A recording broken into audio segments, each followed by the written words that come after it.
This is a mini meditation guided by Bombas. Repeat after me. I'm comfy. I'm cozy. I have 0 blisters on my toes.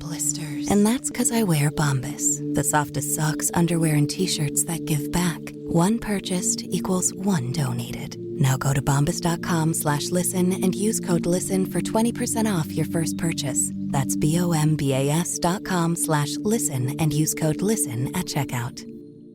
You should celebrate yourself every day, but some days you should celebrate with jewelry. Whether you want to commemorate an unforgettable moment or just bring some added sparkle to your collection, Blue Nile can offer you expert guidance and a wide assortment of jewelry of the highest quality at the best price. Go to BlueNile.com today and experience the ease and convenience of shopping Blue Nile, the original online jeweler since 1999. That's BlueNile.com. BlueNile.com.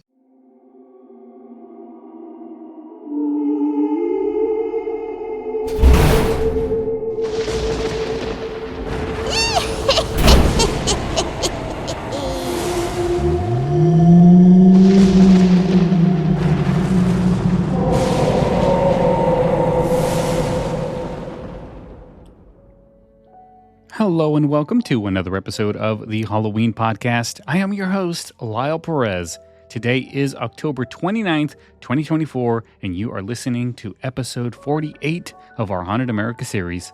Today, we're venturing into West Virginia, a state rich with Civil War history, eerie legends, and some of the most chilling haunted locations in the country.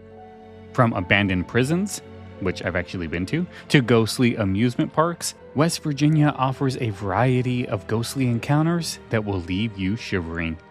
Like I just mentioned, I did actually go to one of these haunted locations many years ago. It kind of coincides with the Gettysburg trip that I did. While we were in Gettysburg, we decided to head on over to West Virginia and tour one of their prisons, and I'll talk about that. And if you haven't been to our Facebook page, facebook.com/The Halloween Podcast, you really should, because I'm going to post some of the pictures that we took while we were there. We took the whole overnight thing. I'll explain. I'll talk about it more when we actually get to the location. But yeah, so go to our Facebook page, facebook.com/The Halloween Podcast. And check out those pictures that are going to be uploaded probably later on today. So grab them flashlights, guys, because we are going to explore the Mountain State's most haunted sites. Our first stop is the infamous Trans-Allegheny Lunatic Asylum in Weston, a massive Gothic-style structure that began construction in 1858, but was delayed due to the Civil War. It finally opened in 1864. This asylum, designed to hold 250 patients, became severely overcrowded by the 1950s, with over 2,400 individuals living within its walls. The conditions were brutal. Patients endured extreme treatments like lobotomies and electroshock therapy. One of the asylum's most notable spirits is Lily, a young girl who allegedly died at the asylum and now haunts the Civil War wing. There have also been reports of shadowy figures spotted in that same area. In Lily's room, toys are often moved, and investigators have captured EVPs of her giggling. Visitors report intense feelings of sadness and unease throughout the entire building, especially in the lobotomy recovery rooms, and also the operating theater. Today, the asylum offers guided tours and overnight investigations, drawing thrill seekers and paranormal enthusiasts from around the world. Next, we visit the abandoned Lake Shawnee Amusement Park, where tragedy seems to have woven itself into history. Built in the 1920s on the site of a massacre where Mitchell Clay's family was attacked in the 18th century. This park operated until 1966, closing after a series of fatal accidents. Most notably, a young girl in a pink dress died on the swings, and a little boy drowned in the park's swimming pool. Their spirits reportedly linger here, with visitors witnessing apparitions and hearing laughter echoing from old rides. Some believe the land itself is cursed, as the park was built on top of a Native American burial ground. Paranormal investigators have documented cold spots, phantom voices, and mysterious shadows moving across the park at dusk. The site now offers tours and paranormal events, giving visitors a first-hand glimpse of its haunted past.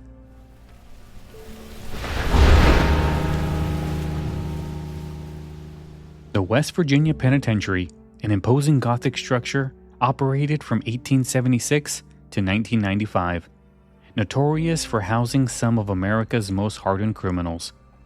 Conditions were brutal, leading to regular riots and over 100 executions. Stories say that the energy of its tormented past still lingers, stirring up sightings and eerie sounds that can't easily be explained.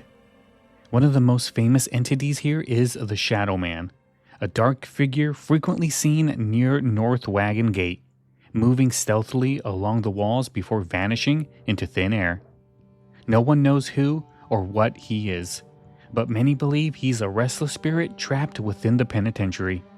Apart from the Shadow Man, the penitentiary's recreation room, known as the Sugar Shack, is rifled with paranormal energy. This space was the scene of numerous fights and violent attacks, and visitors today report disembodied voices, phantom arguments, and shadows that move on their own. There's also the Hole, a particularly grim solitary confinement area where prisoners endured days of isolation. Many visitors feel an oppressed, heavy atmosphere here, with some reporting chills and an overwhelming sense of dread. These days, the prison offers ghost tours and paranormal investigations, giving visitors a first-hand experience of the facility's haunted legacy. And I have actually taken one of these tours. Well, it was an overnight thing where you take the tour and the guide kind of like takes you around everywhere and shows you the places. And then you go into like the main area and the lights go out, which I actually don't remember if there was lights or not. Well, before I did the all of the research for this episode, I was looking at those videos and like the pictures that I took while I was there, and I did find a video of me and my ex-girlfriend. We were walking through the penitentiary with the group, and I think either she says something or somebody behind me said something about not having a flashlight. And I was like, yeah, it does look kind of dark in the video. Because, I mean, these things are 20 years old. The video quality is not great. So, yeah, I don't think there was electricity there inside the actual penitentiary. But I do remember that at the beginning, at the front office, I guess I'd call it, we had electricity there. That was kind of like the place where you would go when you're done doing your paranormal investigating or whatever you're doing, wandering the grounds by yourself. Because this was an overnight thing. Like, I remember when we got there, they were like, yeah, you guys can't leave. You guys need to have special permission. Once you're here, you're here. And I was like, okay, that's fine, I guess. We ended up not staying there all night, though. We actually, took off. I don't remember what time we took off. It had to have been early in the morning, probably 1 o'clock, 2 o'clock at night. But my ex-girlfriend was like, yeah, let's just drive back. And I was like, okay. So we left. But the place itself was actually pretty cool. I do remember when we got there, I've never seen any structure like this before. In California, we don't really have huge, penitentiaries like this. This was really old school. I remember when I got there, I was in awe looking at this place going, man, that is one huge, weird looking structure. And it kind of seems like, from what I remember, it was in the middle of an industrial area. So it wasn't like a residential. It wasn't isolated. It was literally right across the street was like a lumber yard or something like that. Now, I don't remember if it was exactly a lumber yard, but I'm almost positive that whole area was like an industrial area. And I did get pictures of the outside, so I took quite a few of them that I remember looking at. And once I saw all of those pictures, a lot of the stuff just came back to me. So we took the tour. And before we took the tour, I remember the guide. I remember what he looked like because I actually saw him again years later on a TV show when they did this place. But he showed us a picture of that little shadow man that was caught on a picture, and I was like, oh, that's cool. And then when we took the tour, and he actually showed us where that picture was taken and all of that stuff. But this place was pretty cool. It had a lot of history. There was a lot of like decorations and stuff because I think he mentioned that they do something on Halloween, like it turns into a haunted attraction or something like that. So there was a lot of like really old decorations and stuff everywhere. There was a lot of paintings on the wall. He was telling us that some of the inmates did a lot of the the painting and stuff on the walls. It was really cool. And I remember he did tell us specifically that the whole penitentiary was open, so you can go wherever you want. You just could not go to the kitchen. And we were like, okay.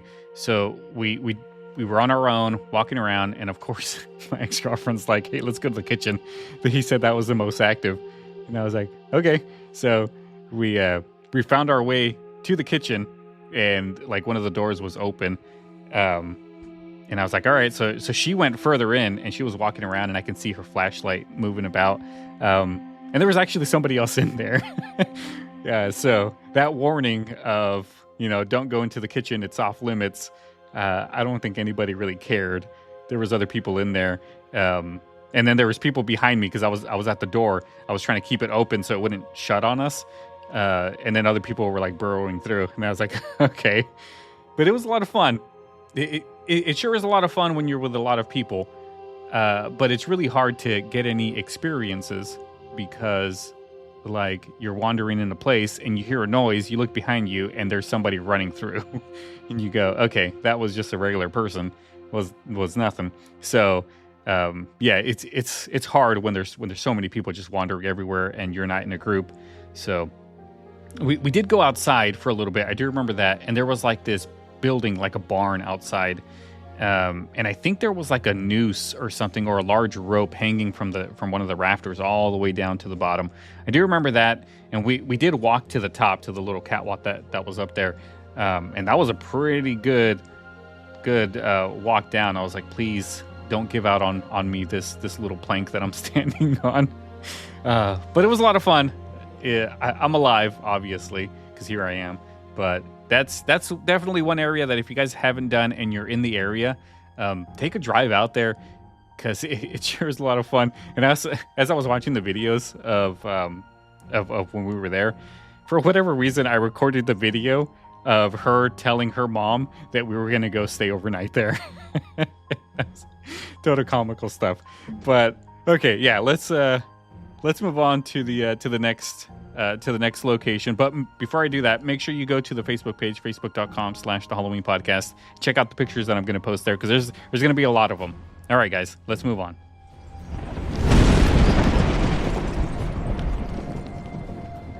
This episode is brought to you by Progressive Insurance. Do you ever think about switching insurance companies to see if you could save some cash? Progressive makes it easy. Just drop in some details about yourself and see if you're eligible to save money when you bundle your home and auto policies. The process only takes minutes, and it could mean hundreds more in your pocket. Visit Progressive.com after this episode to see if you could save. Progressive Casualty Insurance Company and Affiliates. Potential savings will vary. Not available in all states. Our next location is the historic Blennerhassett Hotel in Parkersburg, which dates back to 1889. This grand Queen Anne-style hotel is named after Harmon Blennerhassett, an early settler involved in a mysterious plot with Aaron Burr. Though Blennerhassett himself doesn't haunt the hotel, other spirits certainly do. Guests frequently report seeing William Chancellor, the hotel's original owner, roaming the halls, and ghostly children playing games in the corridors. There are also stories of a ghostly man in a tuxedo who is sometimes seen in the mirrors of the hotel ballroom, along with the sounds of phantom music and mysterious knocking on doors. The hotel hosts ghost tours where visitors can learn about these hauntings and even book an overnight stay for a chance to experience the supernatural firsthand.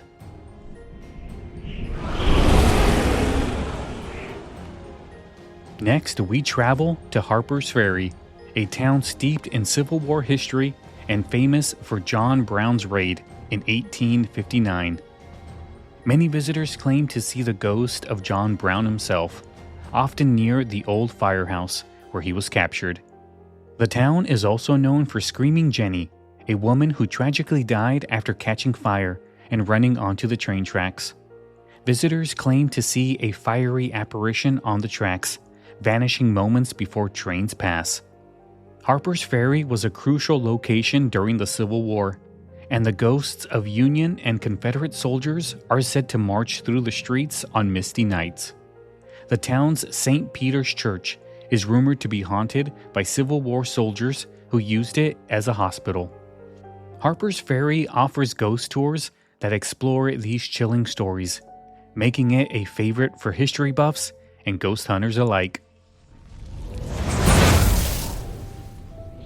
Droop Mountain Battlefield, the site of an essential Civil War battle on November 6, 1863, saw significant bloodshed between Union and Confederate soldiers. After this brutal confrontation, Confederate soldiers made a desperate retreat, leaving many dead on the battlefield. This somber history has given rise to tales of phantom soldiers still guarding the area, and visitors report hearing muffled cries and gunfire echoing through the fog-laden hills. Many who visit the observation tower feel an intense sadness and have reported seeing ghostly figures in Confederate uniforms marching silently along the trails. On occasion, people have felt sudden, icy cold spots as if a spirit has brushed past them. The park remains open for tours, with a small museum that provides more insight into its haunted past.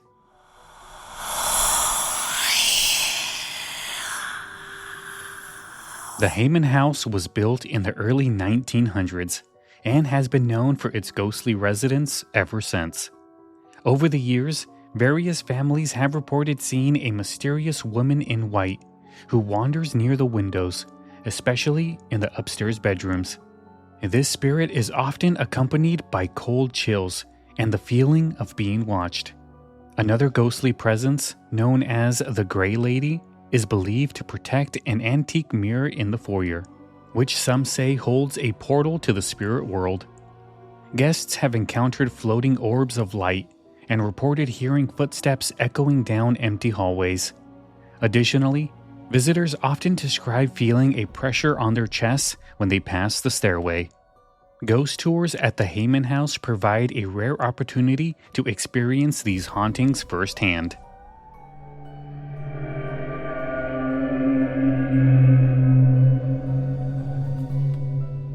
The Silver Run Tunnel, a part of the North Bend Rail Trail, is shrouded in mystery and known for the spirit of the Lady in White.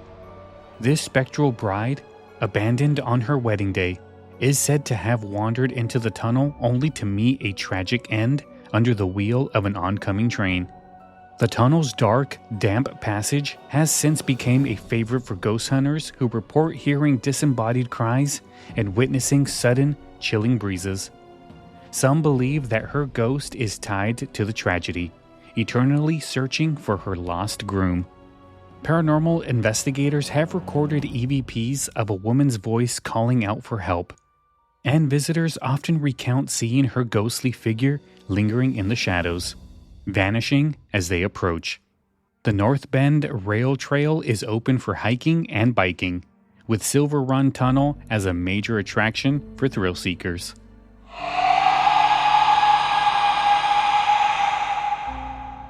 Established in 1792, Sweet Spring Sanatorium was once a grand resort known for its therapeutic hot springs, attracting notable visitors like George Washington. However, by the early 1900s, the resort had transformed into a tuberculosis sanatorium, where countless patients succumbed to the disease. The spirits of these unfortunate souls are said to linger in the halls, and visitors often report seeing ghostly figures dressed in early 20th century attire. One of the most chilling experiences reported is the sensation of being watched as you explore the decaying structure. Some guests have heard moans and coughing, remnants of the patients who once struggled to breathe in their final days. The building is currently being restored, but it occasionally opens for ghost tours, offering a glimpse into its haunted history.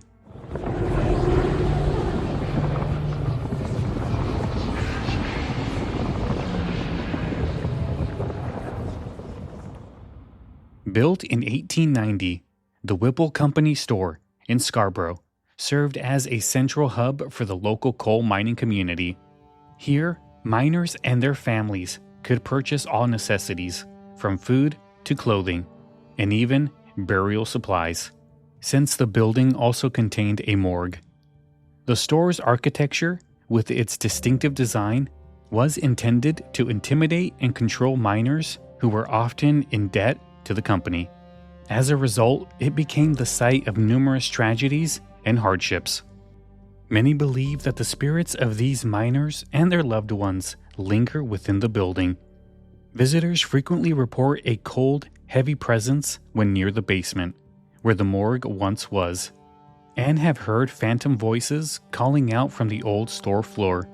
Some even claim to have seen apparitions of miners still covered in coal dust, moving through the aisles as if they were shopping.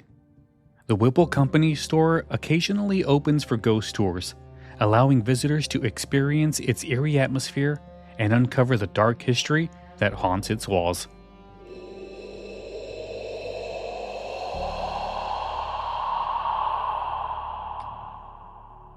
And there we have it, everybody. Another one in the books. West Virginia definitely did not disappoint.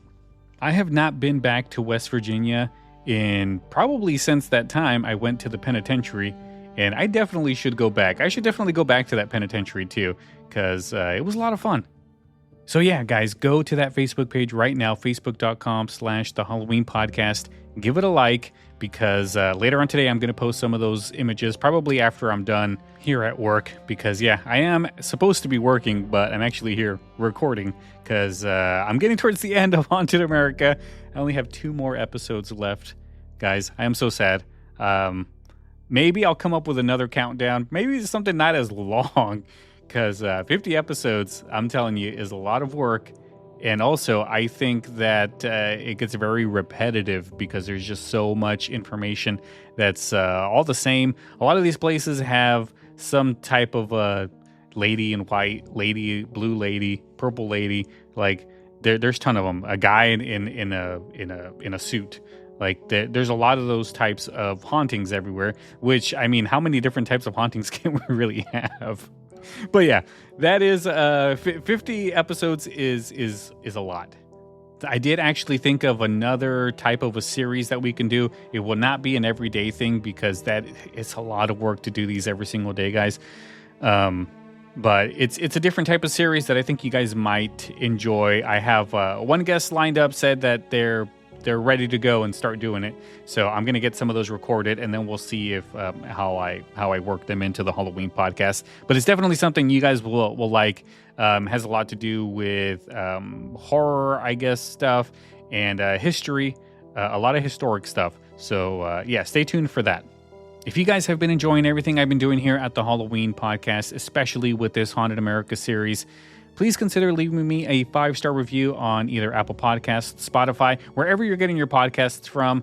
It really doesn't matter as long as you're leaving us a rating. They really do help bring more listeners. It really does let us get into that algorithm that everyone's always really trying to get, so we can get the show seen, basically.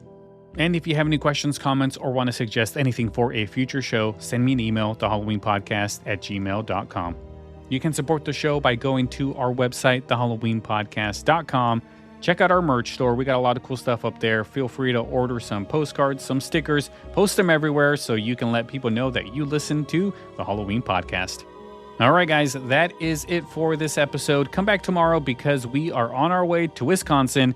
It is the second to the last episode of Haunted America. All right, I'll see you then. Have a good night.